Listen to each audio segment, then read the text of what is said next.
जय हिंद दोस्त। मैं राजेश कुमार स्वागत करता हूं आपके अपने परिवार रोजगार सारथी में। उम्मीद है आप लोग स्वस्थ जिंदाबाद और ज़बरदस्त होंगे। दोस्तों, जैसा कि आप लोग जानते हैं कि हम लोग रोज़ाना एक टॉपिक कर रहे हैं, रोज़ाना एक अच्छी डेडिकेशन के साथ अपने लक्ष्य की ओर बढ़ते जा रहे हैं।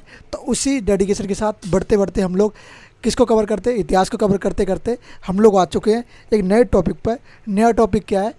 त्रिपक्षीय संघर्ष। क्या बोलेंगे? त्रिपक्षीय संघर्ष। इस टॉपिक को आप लोगों ने बहुत बार पढ़ा होगा, हो सकता है कभी आपको नहीं समझ में आया होगा, पर आज मैं उम्मीद करता हूँ, कोशिश करूँगा कि आपको पूरी तरीके से इस टॉपिक को समझा दूँ। यहाँ से जब ये पढ़ के जाओगे आप लोग, तो आपके दिमाग में इससे रिलेटेड एक भी प्रश्न नहीं बनने वाला है। अगर कोई प्रश्न बनता है तो प्लीज़ मुझे कमेंट में बताइए, मैं उसको पूरी तरीके से सॉल्व करने की कोशिश करूँगा। पर उम्मीद करूँगा कि यहाँ से प्रश्न नहीं बनेगा आपके दिमाग में। सारे क्वेश्चन जो आपके हैं वो सारे सॉल्व हो जाएंगे। अगर कोई प्रश्न रह जाता है तो मैं कोशिश करूँगा नेक्स्ट वीडियो में आपके सारे प्रश्न क्लियर कर दिए जाएँ। टॉपिक होने वाला है त्रिपक्षीय संघर्ष। क्या बोलें? कन्नौज के लिए त्रिपक्षीय संघर्ष। भैया बात आती है कन्नौज के लिए, क्योंकि कन्नौज पे अगर हम बात करें, इससे पहले जब हम त्रिपक्षीय संघर्ष से पहले की बात करें तो इस वंश पे शासन था किसका? बर्धमान वंश का। क्या बोलेंगे? बर्धमान वंश का, जिसको हम कहते हैं हर्षवर्धन वंश या फिर बोले पुष्यभूति वंश। क्या बोलेंगे? पुष्यभूति वंश या फिर बर्धमान वंश। पुष्यभूति वंश की हम लोग बात कर चुके थे, जैसे कि संस्थापक का नाम ही पुष्यभूति था, वंश का नाम भी पुष्यभूति था। अंतिम शासक जो कि प्रतापी शासक रहा है वो था हर्षवर्धन। हर्षवर्धन के बाद उसके पुत्र भाग्यवर्धन और एक और पुत्र था, उन दोनों की हत्या हो जाती है। फिर शासन पर कमज़ोर पड़ जाता है। शासन जब कमज़ोर पड़ जाता है तो कन्नौज की गद्दी पर बैठने के लिए कोई शासक नहीं होता, तो एक दो शासक आते हैं जो होते हैं आयुध वंश के। आयुध वंश के वो शासक होते हैं, वो अपने हिसाब से उसको अपना लेते हैं और गद्दी पर अधिकार करना चालू कर देते हैं। जब वो अधिकार करना चालू करते हैं तो इसके लिए लड़ाई आती है नॉर्थ के नीचे। क्या बोलेंगे? नॉर्थ में ये था और साउथ के लोग इसको अपना कब्जे में लेना चाहते थे। अब बात आती है कन्नौज को कब्जे में क्यों लेना चाहते थे? कि कन्नौज तो भैया क्या इतना महत्वपूर्ण था इन लोगों के लिए? हाँ, कन्नौज किस कारण से महत्वपूर्ण था? व्यापार की दृष्टि से देखें हम लोग, कन्नौज महत्वपूर्ण था। अगर बोले लेन देन की दृष्टि से देखें तो महत्वपूर्ण था। अगर भूगोलिक दृष्टि से देखें तो कन्नौज महत्वपूर्ण था। तो कन्नौज इन सब के लिए महत्वपूर्ण था क्योंकि बीच में स्थित था, पहली बात। दूसरी बात, व्यापार के लिए सबसे महत्वपूर्ण केंद्र था और कांची इसका साउथ केंद्र था। तो इसलिए ये सबसे महत्वपूर्ण केंद्र हो जाता था किसका? व्यापार का और अन्य चीज़ों का। तो इसलिए जो बाकी शासक थे कन्नौज पर अपना शासन करना चाहते थे, पर अब इनके बीच में जो त्रिपक्षीय संघर्ष हुआ। त्रिपक्षीय का मतलब क्या हुआ? कि तीन राजा और तीन अलग अलग वंशों के बीच में संघर्ष हुआ। तीन राजा और तीन अलग अलग वंश कौन थे, हम लोग आगे जानेंगे वीडियो को। तो लाइक शेयर सब्सक्राइब और अपने दोस्तों के पास शेयर कर दीजिए। फिर बढ़ते हैं वीडियो में आगे, और सभी टॉपिक, सभी क्वेश्चन जो आपके रहते हैं इस टॉपिक से बिल्कुल क्लियर हो जाने वाले हैं इस वीडियो में। तो उम्मीद करूँगा आप लोग लाइक शेयर सब्सक्राइब कर दिया होगा। अगर नहीं किया है तो प्लीज़ कर दो और बेल आइकन को जरूर दबा देना, अपने दोस्तों के पास शेयर कर देना, प्यारे प्यारे दोस्तों के पास। बात करें भैया त्रिपक्षीय संघर्ष या फिर बोले कन्नौज के लिए त्रिपक्षीय संघर्ष, तो मैं यहाँ पे सिर्फ त्रिपक्षीय संघर्ष लिखता हूँ। क्या बोलेंगे? त्रिपक्षीय संघर्ष। अगर बात करें त्रिपक्षीय संघर्ष, तो त्रिपक्षीय संघर्ष किसका हुआ? कन्नौज के लिए। कन्नौज के लिए भैया, जैसा कि मैंने आपको बताया कन्नौज कितना महत्वपूर्ण था व्यापारिक केंद्र के लिए, लेन देन के लिए और भूगोलिक दृष्टि पे बहुत महत्वपूर्ण था। तो इसलिए कन्नौज के लिए, क्योंकि कन्नौज पे सब लोग अपना कब्जा करना चाहते थे। जैसे कि मैंने आपको बताया कि वो वंश खत्म हो जाता है, हर्षवर्धन वंश, हर्षवर्धन बोले या फिर पुष्यभूति वंश। जब ये वंश खत्म हो जाता है तो उसके बाद आते हैं, इस पर एक शासन व्यक्ति करता है जिसका नाम होता है क्या? आयुध वंश। उससे पहले हम जानते हैं थोड़ी एक डिटेल इसके बारे में। जैसे कि बात करें इसका पुराना नाम, कन्नौज का पुराना नाम,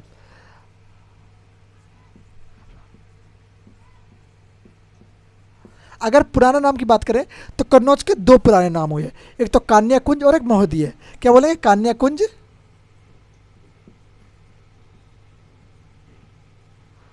कान्याकुंज या फिर बोले महोदय।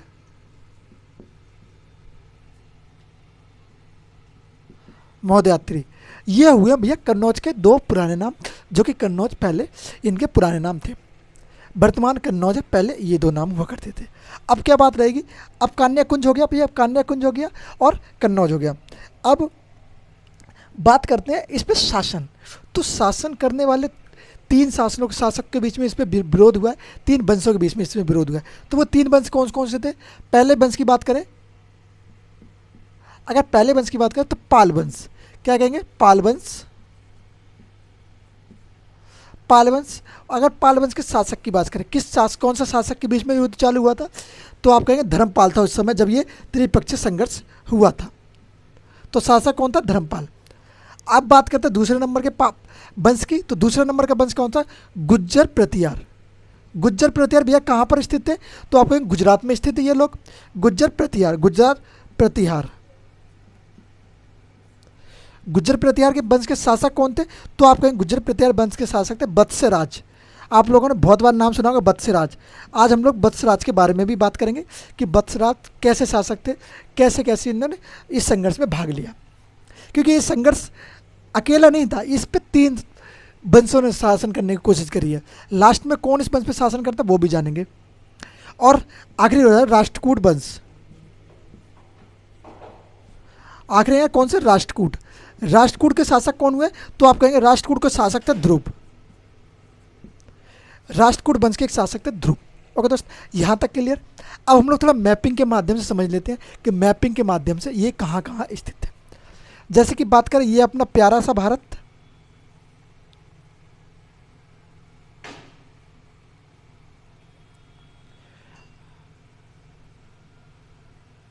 ये अपना प्यारा सा भारत हो जाता है।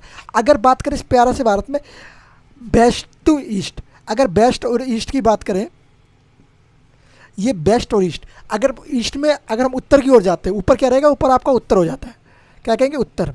नीचे क्या रहता है आपका, दक्षिण रहता है। नीचे दक्षिण, दक्षिण के कुछ शासक थे और उत्तर के कुछ शासक थे। अगर बात करें तो आपका कन्नौज कहाँ होने वाला, कन्नौज आपका यहाँ पे था, कन्नौज। ओके दोस्त, अब इस कन्नौज के लिए क्या कहेंगे, इस कन्नौज के लिए कहाँ कहाँ से शासक इसको जीतने के लिए आए, बात करते हैं। सबसे पहले बात करें गुज्जर प्रतिहार, तो गुज्जर प्रतिहार व्यक्ति कहाँ रहते थे, ये लोग रहते थे गुजरात की ओर। ये कौन सा है, गुजरात और राजस्थान वाला एरिया, गुज्जर प्रतिहार। गुज्जर प्रतिहार यहाँ पर स्थित थे। अब यहाँ पे बात करें बंगाल में, तो बंगाल में पाल शासक स्थित थे, क्या कहेंगे, बंगाल में थे पाल वंश के शासक, बंगाल। ये थे कौन, पाल। जैसे कि धर्मपाल इस युद्ध में शामिल होता है। फिर उसके बाद करें, एक और व्यक्ति हुए जिसको कहते हैं हम लोग बंगाल के राष्ट्रकूट, बंगाल से ही थोड़े पास में बोलेंगे आपको लोग, राष्ट्रकूट। राष्ट्रकूट का शासक कौन था, धर्मपाल। अब बात आती है इस समय इस पर शासन कौन कर रहा था, तो इस समय शासन कर रहा था आयुध वंश।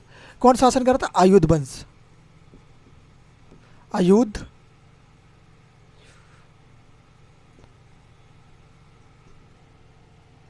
भैया क्या कहेंगे, आयुध वंश इस पर शासन कर रहा था। अब जब आयुध वंश शासन कर रहा है, पर इसको ही भाई साहब जीतना है, और पाल को भी जीतना है, और राष्ट्रकूट को भी इसको जीतना है, शासन करना है इन लोगों को, शासन कर रहा है आयुध वंश। अब ये कैसे इस विवाद में शामिल होंगे, कैसे इस चीज़ में आगे बढ़ते हैं कि इस वंश से कैसे ये लोग इस पर शासन कर सकें, सारी चीज़ आराम से जानेंगे। अब इसको मैं क्लियर करता हूँ। अब आगे जानते हैं धीरे धीरे कि युद्ध हुआ कैसे स्टार्ट। अगर बात करें आयुध वंश के 2 राजा हुए, 2 राजा क्या, वो 2 भाई थे। एक तो था चक्रायुद्ध और एक इंद्रायुद्ध। चक्रायुद्ध और इंद्रायुद्ध, पूरा विवाद यहीं से शुरू होता है, चक्रायुद्ध इंद्रायुद्ध के बीच का, कि कैसे इन शासकों ने इंद्रायुद्ध चक्रायुद्ध को लड़ाया एक दूसरे से, और फिर इंद्रायुद्ध और चक्रायुद्ध को लड़ाया, और फिर उनकी गद्दी खुद हथिया ली। बात करते हैं आयुध वंश के राजा। एक छोटा सा वंश था, ये ज़्यादा कमज़ोर वंश था, ज़्यादा इतना महत्वपूर्ण वंश नहीं था, और इनमें खुद में ही विवाद चल रहे थे। ये 2 भाई थे, कौन सा, एक बोलेंगे चक्रायुद्ध, दूसरा इंद्रायुद्ध। क्या बोलेंगे,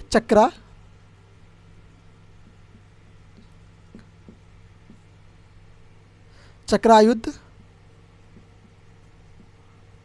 और इंद्रायुद्ध।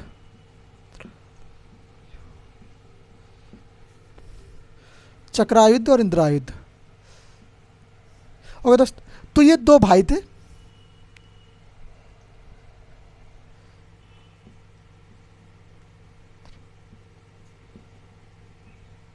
चक्रायुद्ध और इंद्रायुद्ध। जब इस वंश के शासक की हत्या, मौत हो जाती है, तो ये 2 भाई थे, इन दोनों भाइयों के बीच में विवाद होता है, किसके लिए, गद्दी को लेकर। गद्दी को लेकर विवाद होता है किसके बीच में, चक्रा और युद्ध और इंद्रायुद्ध के बीच में। क्या हुआ, गद्दी को लेकर, गद्दी के लिए विवाद, या बोला संघर्ष। विवाद कहेंगे या फिर संघर्ष कहेंगे। संघर्ष मतलब संघर्ष बोलते हैं कि किसी चीज़ के लिए बड़ी कठिन कड़ी मेहनत करना। तो जैसे कि आप लोग अभी संघर्ष कर रहे हैं, किसके लिए? पढ़ाई के लिए संघर्ष कर रहे हैं। ये संघर्ष आपका किसी न किसी दिन कामयाब होगा। तो ऐसे ये लोग भी संघर्ष कर रहे थे, पर इनका संघर्ष विपरीत पड़ गया, क्योंकि इनकी बोलते ना कि दो लड़ाई की बिल्ली में, दो बिल्लियों की लड़ाई में कोई दूसरा फ़ायदा उठा ले गया। तो ऐसे ही इनका था, दो लड़ाई की बिल्लियों में दूसरा बंदर फ़ायदा उठा ले गया। ऐसा ही किस्सा हुआ है इनके साथ भी। ओके दोस्त, अब बात करते हैं त्रिपक्षीय संघर्ष शुरुआत।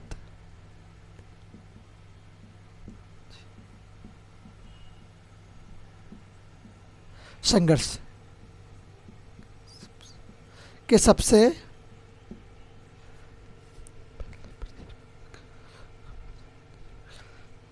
अगर बात करें त्रिपक्षीय संघर्ष, तो त्रिपक्षीय संघर्ष सबसे पहले इसकी शुरुआत किसने करी कि भैया अब तो युद्ध होगा।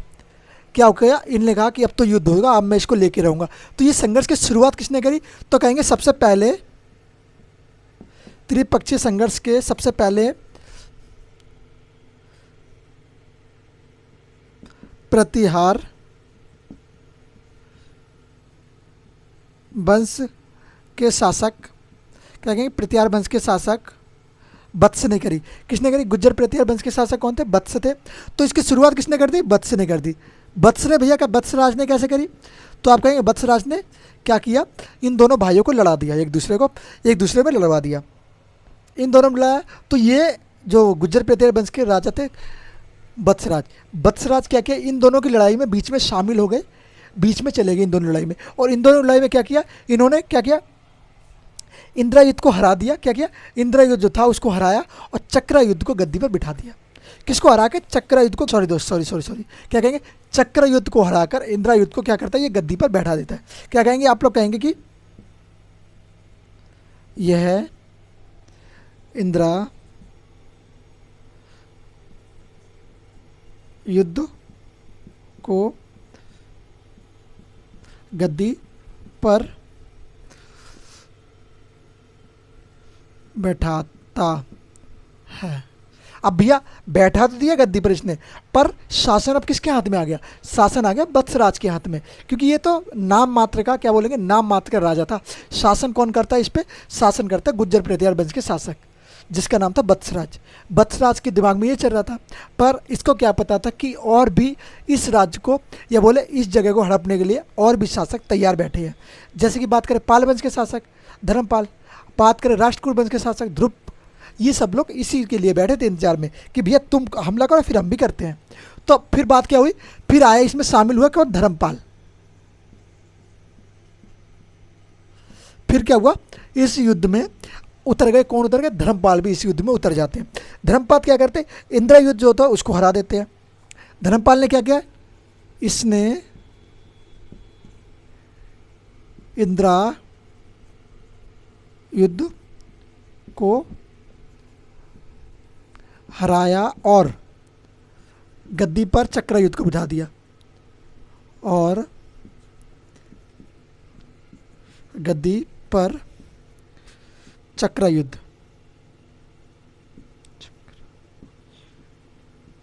चक्रयुद्ध को बैठाया। ओके दोस्त, पहले क्या हुआ? सबसे पहले बात है त्रिपक्षीय संघर्ष की शुरुआत किसने कर दी? त्रिपक्षीय संघर्ष की शुरुआत कर दी किसने? वत्सराज ने, जो कि प्रतिहार वंश के शासक थे। वत्सराज ने इन दोनों के बीच की लड़ाई में उतरने के बाद क्या किया?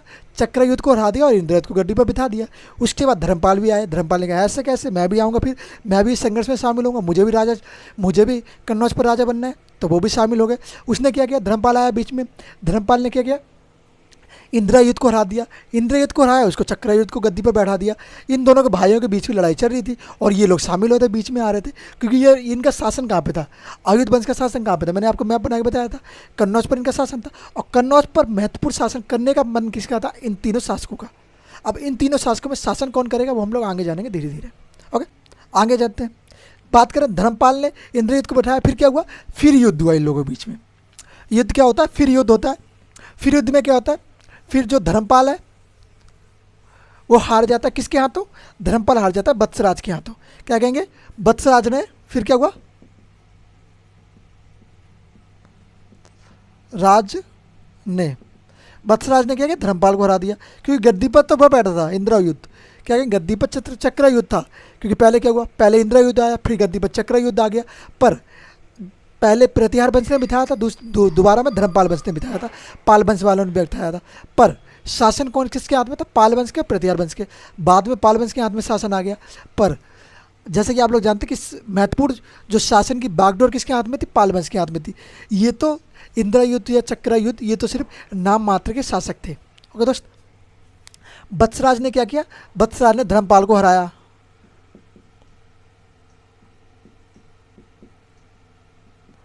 ओके, धर्मपाल को हरा दिया।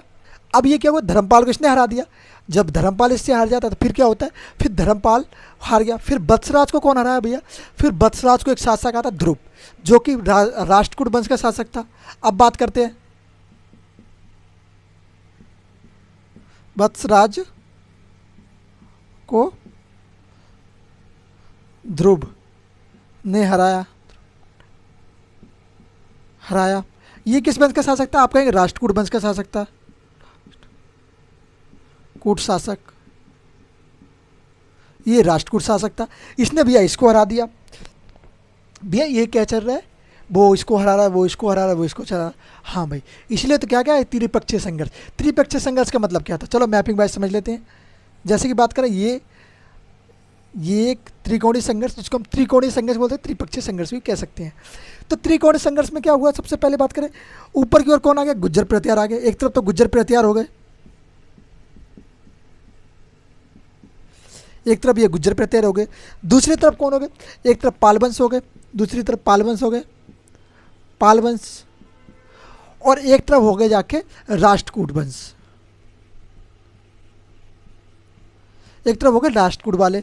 अब ये विवाद किसके बीच में चल रहा है, पहले क्या हुआ, इसने इसको हराया, इसने इसको हराया, इसने इसको हराया।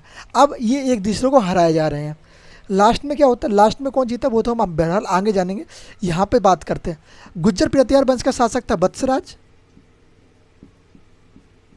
क्या कहेंगे, आप कहेंगे गुज्जर प्रतिहार वंश का शासक था वत्सराज। उसके बाद पाल वंश का शासक, पाल वंश का आप कहेंगे, पाल वंश का धर्मपाल। और राष्ट्रकूट वंश का शासक कौन हुआ, आप कहेंगे राष्ट्रकूट वंश का शासक हुआ ध्रुव। ध्रुव किस वंश का शासक था, आप कहेंगे राष्ट्रकूट वंश का शासक था ध्रुव। अगर पाल वंश लोग कहाँ लगे, पाल वाले आप कहेंगे बंगाल में स्थित है। ये कहाँ होते, बंगाल में। गुज्जर प्रतिहार राजस्थान में, ये गुज्जर प्रतिहार राजस्थान में स्थित है। अब सबसे महत्वपूर्ण बात कि ये जो त्रिपक्षीय संघर्ष जब हुआ, ये जो पूरा संघर्ष था, इस संघर्ष के बारे में जानकारी कहाँ से मिलती है। अगर बात करें जानकारी का स्रोत, बात करें जानकारी का स्रोत, तो एक क्या हुआ, ग्वालियर है। ग्वालियर कहाँ पर, एमपी में। ग्वालियर का एक अभिलेख है, क्या कहेंगे, ग्वालियर का प्रशस्ति अभिलेख।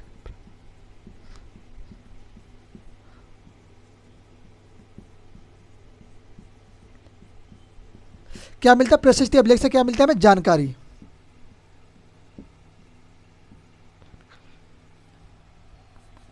ओके दोस्तों, ये इसने रहा। अब बात करते हैं, एक चीज़ और बात कर लेते हैं। अगर बात करें गुज्जर प्रतिहार वंश के शासक, तो गुज्जर प्रतिहार वंश के सर्वप्रथम शासक कौन हुए, तो आप कहेंगे संस्थापक कौन थे, तो संस्थापक आप कहेंगे, क्या कहेंगे, नाग भट्ट। अगर बात करें संस्थापक कौन हुए, नाग भट्ट थे इसके। जो प्रथम शासक थे, कब से कब तक, नाग भट्ट प्रथम 725 से लेके 1035 एडी। ओके, 735 से लेके 1035 एडी तक ये नाग भट्ट सेकंड रहते हैं, फर्स्ट। ओके, बात हो चुकी है। ये जो त्रिपक्षीय युद्ध था, इस त्रिपक्षीय युद्ध के बारे में जानकारी कहाँ से मिली, आप कहेंगे भैया त्रिपक्षीय युद्ध जो था, जैसे कि बोले 3 पक्षों के बीच में होता है, इसके बारे में जानकारी हमें कहाँ से मिलती है, तो आप कहेंगे जानकारी का जो स्रोत था वो ग्वालियर का प्रशस्ति अभिलेख था। इससे हमें जानकारी मिलती है ग्वालियर के प्रशस्ति अभिलेख से इस युद्ध के बारे में। ओके, अब थोड़ा डिटेल वाइज जाना है, जैसे कि राष्ट्रकूट, तो क्या कहेंगे, राष्ट्रकूट लोग कहाँ थे, ये आप कहेंगे दक्षिण में थे ये लोग, तो ओके। तो दक्षिण में और क्या चीज़ हुई राष्ट्रकूट के समय पे, तो आप कहेंगे दक्षिण में एक चीज़ हम लोग सुनते हैं, एलोरा और एलिफेंटा की गुफाएं। क्या कहेंगे, एलोरा और एलिफेंटा की गुफाएं। एंड एलिफेंटा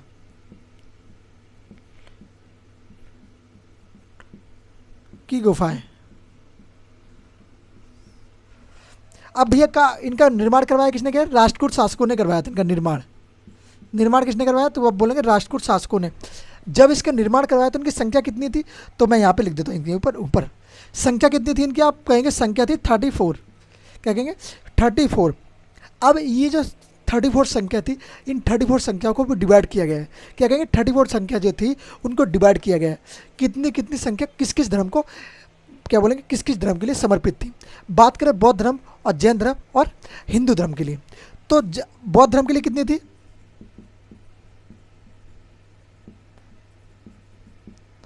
बौद्ध धर्म के लिए आप कहेंगे 1 से लेकर 12 तक की जो गुफाएं थी, 1 से लेकर 12 तक की, वो बौद्ध धर्म के लिए समर्पित थी। बात करेंगे हिंदू धर्म के लिए, अगर हिंदू के लिए तो आप कहेंगे 13 से लेके 29 तक। क्या कहेंगे? 13 से लेके 29 तक। सबसे कम किसके लिए मिली है? तो आप कहेंगे जैन धर्म के लिए। जैन धर्म के लिए कितनी गुफाएं थी? जैन धर्म के लिए 30 से लेके 34, 30 से लेके 34 तक। ये था डिवाइडेशन। ये जो गुफाएं हमें मिली हैं, कौन सी? एलोरा और एलिफेंटा की गुफाएं। संख्या कितनी थी? 34 संख्या थी। उन 34 में तो कितनी किसके डिवाइड थी? बात करेंगे बौद्ध धर्म के लिए 1 से लेकर 12 तक, और जैन धर्म के लिए आप कहेंगे 30 से लेकर 34 तक। हिंदू धर्म के लिए आप कहेंगे, क्या कहेंगे? हिंदू धर्म के लिए 13 से लेकर 29 तक। ये डिवाइड थी इन लोगों को, इतनी इतनी मिल चुकी थी। अब यहाँ तक किसी को कोई डाउट? ये बात क्लियर हो जाती है, इसको मैं क्लियर करता हूँ। स्क्रीनशॉट लेना तो ले लो भाई, क्योंकि महत्वपूर्ण टॉपिक है। सारी चीज़ मैंने समझा दी आपको, स्क्रीनशॉट ले लो। ले लिया? चलो अब बढ़ते हैं आगे। क्लियर करता हूँ पहले मैं इसको, फिर आगे जानते हैं और चीज़ों के बारे में। समझ में आ रहा है ना भाई? समझ में आ रहा तो कमेंट बॉक्स में यस लिख दो जल्दी जल्दी, और दोस्तों के पास शेयर कर दो जल्दी जल्दी अगर समझ में आ रहा है। अगर बात करें अब महत्वपूर्ण चीज़ों के बारे में, तक किसी कोई डाउट? अब हम लोग क्या बात करेंगे? अब हम बात करेंगे इस वंश पे फिर किस किस का युद्ध चला। अब बात करते हैं, जब इसमें ये जो युद्ध था, ये दक्षिण से उत्तर की ओर प्रथम युद्ध था। क्या बोलेंगे? दक्षिण से उत्तर की ओर पहला विजय युद्ध था। दक्षिण तो उत्तर, उत्तर की ओर प्रथम विजय युद्ध। क्या कहेंगे? प्रथम विजय युद्ध था। और दोस्त दक्षिण की ओर प्रथम विजय युद्ध था। अब बात करें यहाँ पर शासन किसने कर चुका था? कन्नौज पर गद्दी पर कौन बैठ चुका था? आप कहेंगे कन्नौज की गद्दी पर आ चुके थे ध्रुव, राष्ट्रकूट शासक। राष्ट्रकूट शासक जब कन्नौज की गद्दी पर आ चुके हैं, तो उन राष्ट्रकूट शासक को हराएगा कौन? फिर बात करते हैं हम लोग धीरे धीरे, जब आगे बढ़ेंगे तो जानेंगे नागभट्ट सेकंड। क्या कहेंगे?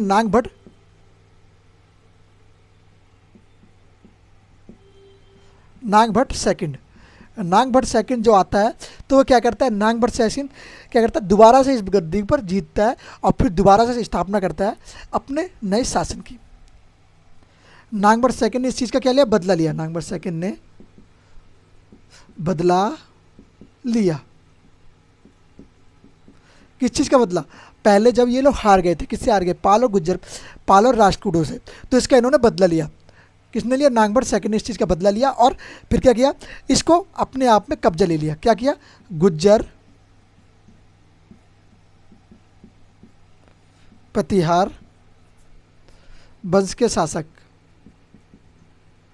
शासक, राष्ट्रकूट कौन थे? सॉरी, नागभट्ट कौन सा? ये गुज्जर प्रतिहार वंश का शासक था। और क्या किया इसने? कन्नौज पर कब्जा किया, पूर्ण अधिकार बोले या फिर पूर्ण प्रकार से कब्जा कर लिया, अधिकार कर लिया। अच्छा दोस्त, ये चीज़ क्लियर है मेरे गुड़ियों गुड्डो? समझ में आ रहा है? समझ में तो आ रहा होगा, इतना तो मैं कह सकता हूँ, समझ में तो आ रहा होगा। समझ में आ रहा तो बोल दीजिए लाइक। जी सर समझ में आ रहा है, बिल्कुल कोई परफेक्ट दिक्कत नहीं है, सब कुछ अच्छे से आ रहा है। ओके दोस्त, यहाँ तक हम लोगों ने शुरुआत करी कि इन बीच में युद्ध हुआ है, त्रिपक्षीय संघर्ष हुआ है। किस किस शासक के बीच में हुआ, कैसे कैसे संघर्ष, ये शुरुआत हुई। हम लोग ये सारी चीज़ें जान चुके हैं, कैसे शुरुआत हुई, फिर किस किस शासक ने क्या क्या चीज़ें जीती। अब हम लोग आगे अगर बात करें नेक्स्ट वीडियो में, क्योंकि इस वीडियो में कवर नहीं हो पाएगा, तो नेक्स्ट वीडियो में क्या करेंगे हम, नेक्स्ट वीडियो में करेंगे कि इसको विस्तार से पढ़ लेंगे। क्या अब हम पढ़ेंगे इनके वंशों के बारे में, पाल वंश, राष्ट्रकूट वंश, गुर्जर प्रतिहार वंश के बारे में, इनके शासक क्या थे, इनके कार्य क्या थे, सब चीज़ों के बारे में। क्योंकि वंश के बारे में युद्ध युद्ध तो पढ़ लिया हमने, त्रिपक्ष संघर्ष हुआ था, पर इन वंश के शासक कौन कौन से थे, क्या क्या इनके कार्य थे उसके समय के, तो वो सब चीज़ें जानना जरूरी है पेपर के पॉइंट ऑफ व्यू से दोस्त। तो मैं ये चाहूँगा कि आप लोग वीडियो को लाइक शेयर सब्सक्राइब करते दोस्तों के पास, जिससे वो लोग भी इस वीडियो को देख सके, उनकी जो पढ़ने की तैयारी है वो पूरी हो सके। और दोस्त आप लोगों के लिए खुशखबरी है, नेक्स्ट दिन से कुछ दिन बाद हम लोग एमटीएस के भी सिलेबस चालू करने वाले हैं। एमटीएस की शुरुआत हम लोग करेंगे हिस्ट्री से और बाकी चीज़ों से, हिस्ट्री, पॉलिटिकल, ज्योग्राफी, मैथ, इन सबको हम लोग पढ़ाएंगे, जिसको बोलते हैं जीके, जीएस और रीजनिंग और मैथ और इंग्लिश। एमटीएस के लिए वो भी तैयारी करवाई जाएगी आपको यहीं से, तो अपने दोस्तों के पास शेयर कर दीजिए जो एमटीएस की तैयारी कर रहे हैं, और एसएसजीडी या अन्य किसी गवर्नमेंट एग्जाम की तैयारी करते हैं उनके पास शेयर कर दीजिए, जिससे आपके ज़रिए उनको भी थोड़ी आपके तरफ से थोड़ी पढ़ने के लिए कुछ अच्छी सी गाइडेंस मिल सके। उम्मीद करूँगा समझ में आएगा, समझ में आया तो लाइक शेयर सब्सक्राइब। जय हिंद, नमस्कार, जय भारत।